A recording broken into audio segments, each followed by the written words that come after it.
What's good, family? This is your boy Ma. And Sade, and we're back at it again with another video. With New year, new mom. You just said you weren't saying that. You said no. No, he said no. Nah, you just said you weren't saying that. I like the fantastic and flirty, or whatever it is. Flirtatious. Yes. So fantastic, flirtatious. It's my mama though, Sade. It's not it like doesn't your mama. matter. It don't matter. Oh my god. I guess, man. Oh my matter. god. Man, today, guys, we got ready to HSM, the larger crew takedown in rap history. Y'all been asking for some Trap Geek videos. Y'all know Trap Geek go deep into his video, no matter what rapper it is. I never heard of these people, but y'all want us to react to it, so we'll give y'all what y'all want. This operation was intended to dismantle the NOB gang and take the most violent members of that gang off the street. I don't expect to see these individuals out on the street the next day wearing a bracelet. 31 members and associates of Dorchester-based NOB Street Gang are now facing federal charges. Some were arrested this morning during raids in various parts of the state, including this scene in Attleboro. Alright, we gotta talk about the NOB story. Probably one of the wildest things we've seen in a while. Also one of the biggest RICO cases in rap history. I'm talking 31 people taken down for RICO conspiracy spanning from Boston to Cape Cod to Maine and all across Massachusetts. So the faces of NOB are two rappers by the name of G Fredo and 7981 Cal. They got tracks with Polo G, Mozzie, but they're pretty slept on in the mainstream. Everybody locally knows them, especially the feds who had been watching for years. And they actually started to build a case against them in 2019 when they noticed these dudes were recreating murder scenes in their music videos that had gone unsolved in the city. They were filming music videos on their ops block, burning their ops' hats, and super reckless shit. The feds were able to connect these music videos to a larger RICO conspiracy involving murders, beatings, bank fraud, pimping rings, and coke and fentanyl distribution across several state lines. Hold on, whoa. So they still be pimping people? Oh, yeah, they do. Yes. I mean, that's almost like, the whole little sex trafficking type thing. I was gonna say, it's sex trafficking is really the pimping. It's just it's just that's all it is. Yeah. That's the new word for it, sex trafficking instead of But it's literally prostitution.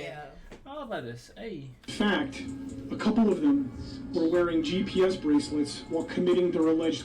What's crazy is the NOB gang knew this was coming. The rapper 7981 Cal even released a song called RICO a couple days ago. They could feel the walls closing in. Now, we're gonna get into all of this, but before we do, check out my song of the day. This is my guy Foggy Raw. Let's go.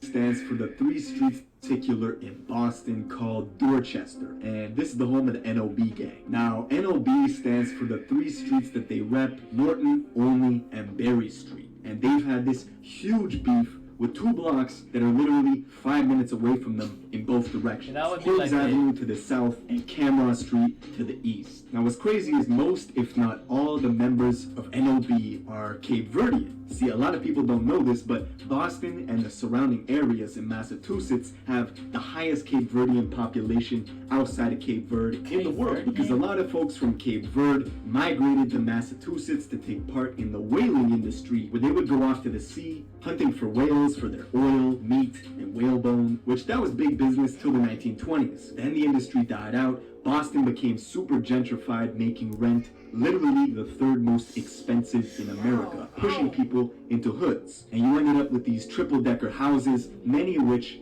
needed Section 8 to survive. But this is where it gets crazy. Not only are NOB mostly Cape Verdean, but the blocks that they're beefing with are also Cape Verdean, so you end up with cases where you literally got some cousins who are fighting each other. Blood cousins from opposite blocks beefing with each other. Like, that's just so crazy, like, yo, blood. And you don't even know, because you not really. That's basically how the projects are designed.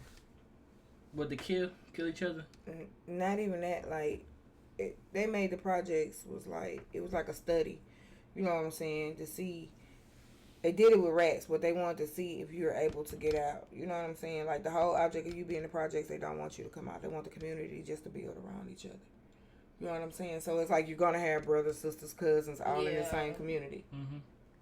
They just, I don't know, it's crazy. And I heard stories that the rapper Fredo was at a family event with his own ops. And there was so much tension there, they had to separate them on each side of the party away from each other until it just got too hot and they had to cancel the event altogether. Now, in 2017, Fredo and 7981 Cal started releasing tracks to SoundCloud, and they were documenting everything they were doing in the streets, and this shit was escalating quickly. One day in September of 2017, 791 Cal and his homie Ricky were casing this Cape Verdean barbershop because they had seen one of their ops from Cameron Street go in there for a shape-up. Now, his name was Bunzo, and the NOB gang were notorious for using these scooters to do hits, because scooters are super mobile, you can get in and out of places that cars can't get into. So Bunzo went into the barbershop, and 791 Cal pulled up on a scooter, following him into the barber's, and allegedly unloaded 30 rounds into him, killing him on the spot. Cal got back on the scooter and dipped.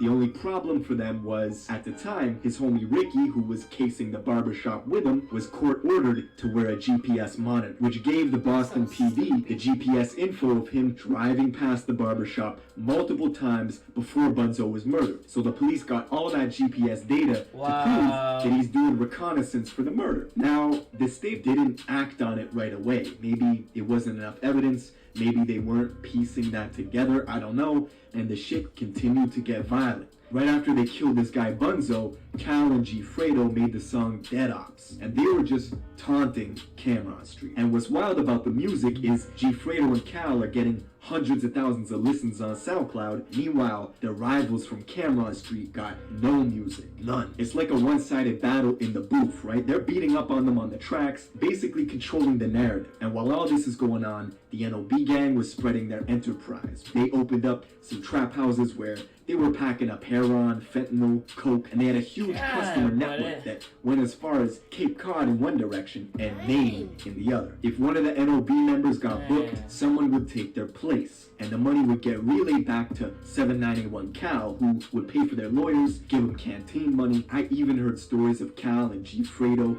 getting dressed up as junkies to go down to the crackhead spot in the city, which is an intersection in Boston called the Methadone Mile. And they would do deals as crackheads. But the problem was the state... You gotta really want to get your homeboy out to do some stuff like that. Bruh. They said go down to crackhead. Yeah, they was after that paper. Man. They was, but... God, how that homeboy did it with he ain't really care, but you know, a lot of people got a lot of sense, but not a lot of. Oh, you talking about he killed that man? Book sense. Yeah, like imagine pulling up on a scooter and killing somebody. You got a GPS. That's yeah, crazy. that made no Some sense. people don't have common sense, but they got,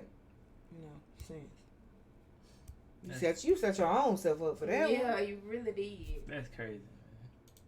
Was onto them, right? The Boston police had several undercover officers playing the role of addicts who went to go make purchases off NOB members who were dealing. They had transaction records through text and phone, and they started to build up some evidence of the drug trafficking. That's my whole thing. I'm not a drug dealer. I just want to let y'all know that. But you don't sell to new people. You sell to the one. If this is what you decide that you want to be in, you're going to scope your whole neighborhood out. You're going to see who's the crackheads and who's not. You know who to sell to and who not to. If you see any new faces that ain't been coming around there, point blank, undercover, don't do it. Exactly. That's just how it go. That's how the game go. You gonna get caught eventually, though. And then, if you build your clientele and you keep that same clientele coming, then right. But it's gonna be a longer. It'll be a longer time before you get caught. But how you do that is you keep a 9 to 5. Yeah. So if your money, they catch you and they see you with your money and stuff, where you get this money from, I work. Yeah. That's where they mess up at. They don't want to work. Yeah. Yes. Yeah, because when they take them in and stuff, they automatically know that if they don't have a government job, they automatically know, okay, you got this money from selling dope or whatever you was doing. They gonna trace your money back to that, and then your money gonna be confiscated. And a lot of times they don't think about it, but the people that be on the drug, the police officers and stuff that be working the drug cases, 9 times out of 10, they're from that hood. Yeah. They know. They grew up in that that hood. So they know the in and outs of that hood. Yeah. So if they smart enough to know that part, you should be smart enough to know it too. Yeah. Trafficking that NOB was doing. But even the state didn't know the scope of things. They might have made a couple of petty drug arrests here and there, but NOB kept expanding their operations. One night in February of 2018, Fredo and one of his shooters pulled up to Cameron Street in a Chrysler Pacifica. They were doing a drill. They saw one of their rivals, whose name was John Collin, chilling in front of his house. So they doubled back a second time and pulled the car in slowly. Fredo and his boy went stealth mode through an alley that was adjacent to John's house, and once they saw him, they started shooting. Once they dropped him, they made it back to the Chrysler and dipped. And a woman rushed over to John to see if he was okay, and as he was bleeding out, she pointed... There be witnesses everywhere. With them, it be everywhere. But if you gonna do this, still, you gotta be in disguise. You can't be driving a car that you regularly go down the street in all the time. Because they gonna know the car. Yeah. I don't know. Get you some of that spray your tags, put a fake tag on. I'm just saying. I'm just saying, if it was me, first of all, I'm gonna, you can take your car to the chop shop. You gotta know these people or whatever. But you go in, why would I put the same tag on my car that I'm gonna ride around in? I'm gonna go get people lose tags all the time. You just go find somebody's tag, put it on the back of that car. Y'all you do what not you be do. out here trying to commit crimes now. You go clean your car up real good. You know what I'm saying? You don't want no evidence. I'm just saying. I be watching criminal pictures, so that's where be in my mind. I be seeing where they be messing up at. To the Chrysler and said that was Fredo, and he bled out and died. Less than 6 weeks after that murder, Fredo put out the song They Don't Know, where he basically recreates the murder scene of John Collin in his music video. Now, something about Fredo was he was known as the small dude with the itchy trigger finger. He would often head over to Cameron Street just looking for trouble. I heard stories of grown-ass men like OGs from the block that would see him coming and start running, which, I would too. Bullets don't discriminate with your age. You could be 19 and small with a gun, I'm running. And the rumors on the internet is that Fredo has at least 5 bodies, including his childhood friend who went by the name of Smoke, who he actually shouts out on the song called What Happened. I think the lyrics go, trying to do a kid like who? Trying to do him like Smoke. This was allegedly one of his close friends who, I guess he had to do him like that. Now, as Fredo is racking up kills, his music is also doing really well, especially in the city. And he and 7981 Cal started to call their rap collective HSM, which stood for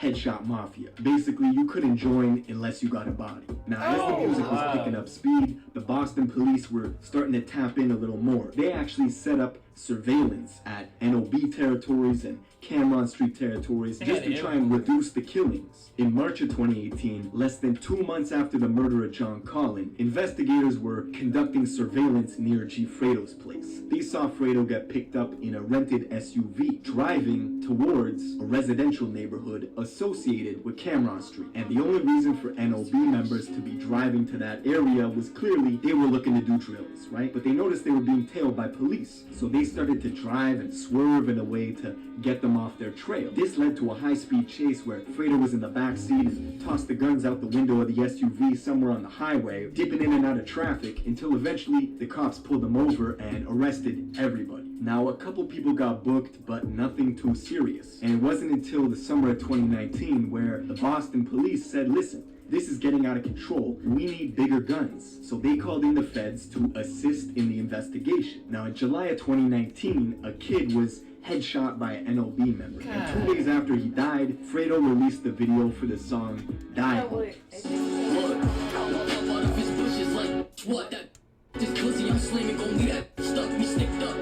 Now, he was violating with this one. He was setting their ops' clothes on fire, simulating executions of Holmes gang members, and he filmed it right on their block, right? It was super disrespectful. All while this is going on, the feds were monitoring this shit like it was The Wire. They intercepted calls between NOB members that was coded language. They were talking about eating fish, which was coded language for take out anyone you thought was Kehe'Mal Street. I'll read a bit of the transcript, right? Check this out. Even if I'm out fishing and I got my hook in the water, I'm not gonna catch that fish because I don't know what these fishes look like, bro. Now the dude on the other line goes, any fish is food. We live in the ocean. Even if you think it's friendly, you eat that fish. Just some demonic shit, right? While all this is going... So basically they saying they killing anybody that's from that block. Right. Yeah.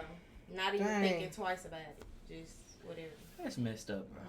That's messed up. G, Fredo, and Cal are blowing up on SoundCloud, right? They did a music video with Polo G that summer. They did one with Mozzie in October of 2019. Now, the kid who was headshot in July of 2019, he actually had a twin brother who tried to leave Kehe'Mal Street and he tried to escape detention with NOB. They caught up to him all the way out in the suburbs of Boston, like 45 minutes away. And they did that in February of 2020. So you don't escape this. God. This was kind of the last straw, right? The feds have been building and building and building this case since summer of 2019. And the reason the feds were brought in was to establish what's called RICO charges. Now you probably heard of that maybe from the Treyway case with 6ix9ine where they got RICO charges. Basically, before the RICO Act was signed into law, I think by President Reagan, it was virtually impossible to prosecute the high-level mafia dons or the leaders of the gangs, right? Because they rarely ever had direct paper trail or direct evidence of them committing the crimes. It was always enforcers. So the RICO Act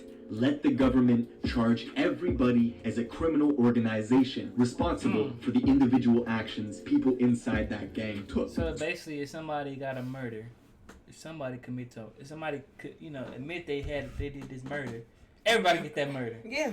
Oh, that's messed up, bro. Oh, that's so messed up, bro. So if somebody commits a murder for the express purpose of moving up in the gang and elevating the criminal enterprise, everybody can be responsible for it under RICO charges. So a couple weeks ago, the feds came in, they did a huge raid in a bunch of different boroughs of Massachusetts. They swooped in and they took down 31 members of the NOB gang, including G. Fredo and 7981 Cal. And as I said, literally a couple days ago, 7981 Cal released a music video for his song RICO, right? Because they knew this was coming. And looking at the indictments, they have people on bank fraud, they got people on pimping rings, they got, of course, the drug trafficking stuff from the trap houses where they were, distributing fentanyl. Of course, they got the murder charges, attempt murder charges. Reading the indictments is pretty solid. We're gonna have to wait and see what happens. But when the feds come, they don't play. I think their conviction rate is 95%. So if you're a fan of 7981 Cal and G. Fredo, I gotta admit, their music is fire. But they're not coming home. They definitely not coming home. Well, they're gonna be in prison making music. Just think, bro. It's so crazy, cause you watch, King Von and, you watch other rapper stories and then you watch something like this, people you know nothing about and it's a totally different side. The weird part is, somewhere down the line, they link up with one of them, though. Yeah. That's the weird part. Bro, it's just so crazy, bro. That man committed a murder on a scooter, bro. That was just... you had on that. Like, how fast did it go? GPS monitor.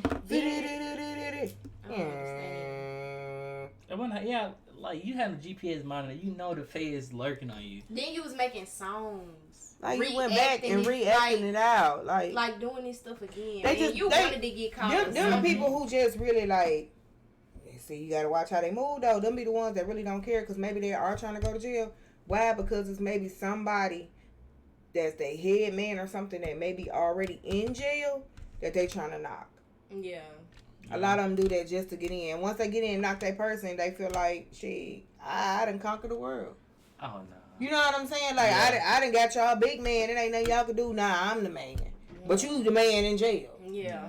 Because they definitely going to be in jail for a long time. Yeah, and when I tell you, they're going to have to separate them, but it still ain't going to matter because what's going to happen is you got this gang in here with this gang, Yeah. And it's going to be a cycle every time. They're going to be shanking. Man, but other than that, man, if y'all enjoyed that video, y'all already know what to do, man. Please like, comment, subscribe, turn on post notifications, subscribe to all 3 channels. And follow me and Sade both on Instagram and TikTok, man. But other than that, man, we out of here.